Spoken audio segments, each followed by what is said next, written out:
एक नदी के किनारे एक गांव था। उस गांव के सभी लोग गरीब थे। वह छोटा मोटा काम करके अपना जीवन चलाते थे। उस गांव में एक लड़का भी था जो जंगल से लकड़ियां काट कर लाता और शहर में बेच देता। इसी से उसका गुजारा चलता। वह लड़का अपने गांव की हालत देखकर बहुत दुखी था।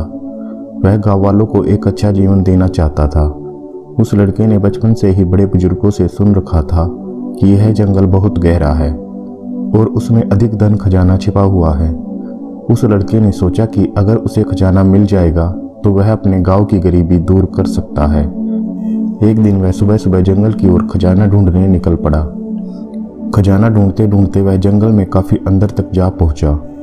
अब उसे जंगली जानवरों का भी डर सताने लगा, परंतु गांव वालों का ध्यान आते ही वह फिर हिम्मत से आगे बढ़ने लगता। थोड़ी देर चलने के पश्चात उसे एक कुटिया दिखाई दी जिसमें एक साधु रहता था। वह साधु हर रोज गांव वालों से भिक्षा मांगने के लिए आता था।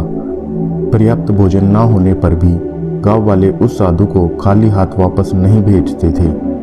उस लड़के ने साधु महाराज को प्रणाम किया और कहा कि मैं जंगल में खजाना ढूंढने के लिए निकला हूँ। क्या जंगल में खजाने का भंडार है? क्या यह बात सत्य है? साधु ने कहा, मैंने भी यह कहानियाँ सुन रखी है कि जंगल में बहुत सारा खजाना है, परंतु मैं इस बारे में कुछ नहीं जानता। लड़का थोड़ा विश्राम करके जंगल में आगे की तरफ निकल जाता है। चलते चलते उसे जंगल में एक गुफा दिखाई दी। वह गुफा के अंदर जा पहुंचा।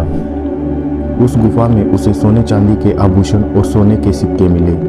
वह यह सब देखकर बहुत खुश था। अब वह अपने गांव वालों की मदद कर सकता है। वह एक थैली में सोने के सिक्के भरकर अपने गांव की तरफ चल देता है। वह उन सिक्कों से गांव वालों की मदद करता है। अगले दिन वह फिर जंगल की तरफ चल देता है। उसे लगता है कि उसे जंगल में और गहराई की तरफ जाना चाहिए ताकि उसे और खजाना मिल सके। थोड़ी देर चलने के पश्चात उसे एक गुफा और दिखाई दी जिसमें हीरे जवाहरात भरे हुए थे। यह सब देखकर वह लड़का बहुत खुश हुआ। उसे लगने लगा कि अब संघर्ष के दिन बीत गए। अब वह गांव वालों को और गरीबी की जिंदगी नहीं जीने देगा।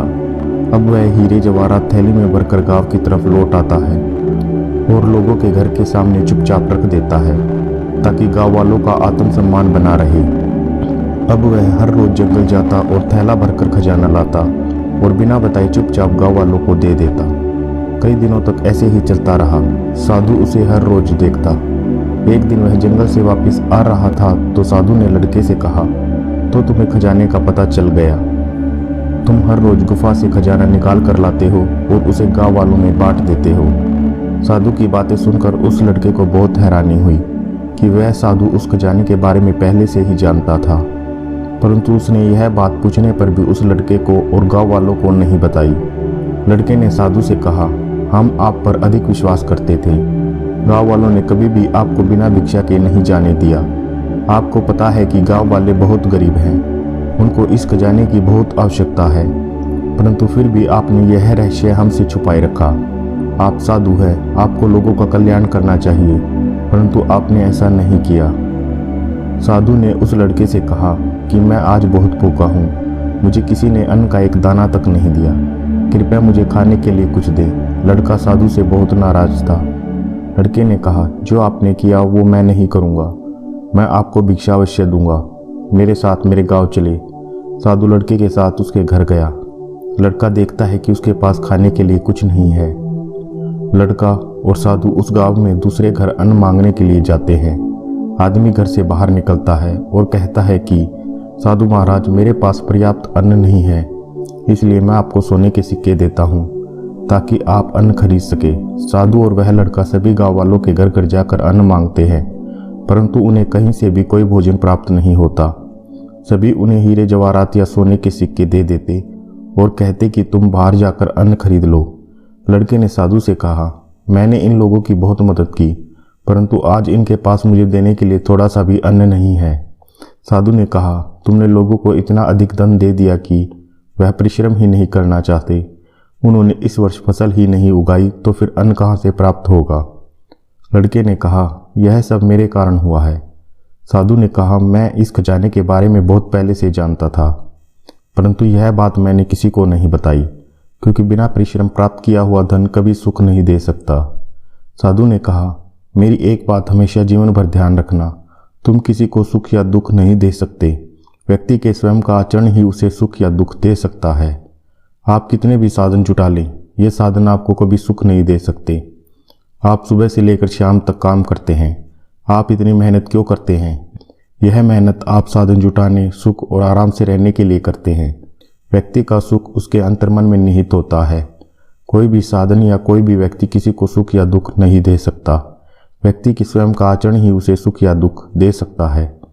महात्मा बुद्ध ने कहा है, दुख जीवन का अनिवार्य सत्य है। यह हर व्यक्ति के जीवन में किसी न किसी रूप में आता है। दुख है तो उसका कारण भी अवश्य है। बिना कारण के कोई दुख हो ही नहीं सकता। दुख का उपचार भी है। अब दुख का उपचार क्या है? बुद्ध ने कहा है कि सम्यक मार्ग ही दुख का वास्तविक उपचार है। दुखों से मुक्ति के लिए इस मार्ग का पालन अनिवार्य है। अब यह सम्यक मार्ग क्या है? जीवन के हर क्षेत्र में हर प्रकार की अति से बचकर बीच का रास्ता अपनाना ही बुद्ध का सम्यक मार्ग है। अगर वीडियो अच्छी लगी हो तो चैनल को लाइक, शेयर और सब्सक्राइब जरूर करें। धन्यवाद। एक बार गौतम बुद्ध अपने भिक्षुओं के साथ एक गांव से गुजर रहे थे। उस गांव में पानी की व्यवस्था न होने के कारण लोग परेशान थे। गांव के लोगों को पानी लाने के लिए बहुत दूर जाना पड़ता था। गांव के निकट बहुत बड़ा मैदान था जिसमें छोटे छोटे बहुत सारे गड्ढे खुदे हुए थे। एक भिक्षु ने अपनी जिज्ञासा को शांत करने के लिए गौतम बुद्ध से पूछा कि गांव के इस मैदान में जो इतने सारे गड्ढे खुदे हुए हैं, आखिर उनका क्या उपयोग है? बुद्ध ने मुस्कुराते हुए अपने भिक्षु को जवाब देते हुए कहा कि प्रिय भिक्षु, इस गांव में पानी की समस्या है, इसलिए गांव वालों ने पानी की खोज में ये छोटे छोटे गड्ढे खोदे हुए हैं। इतना सुनते ही भिक्षु उन गड्ढों में पानी ढूंढने लगता है, लेकिन उसे पानी की बूंद भी नहीं मिलती।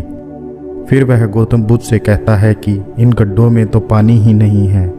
गौतम बुद्ध कहते हैं, तुम्हें वहाँ लोगों की भीड़ दिख रही है।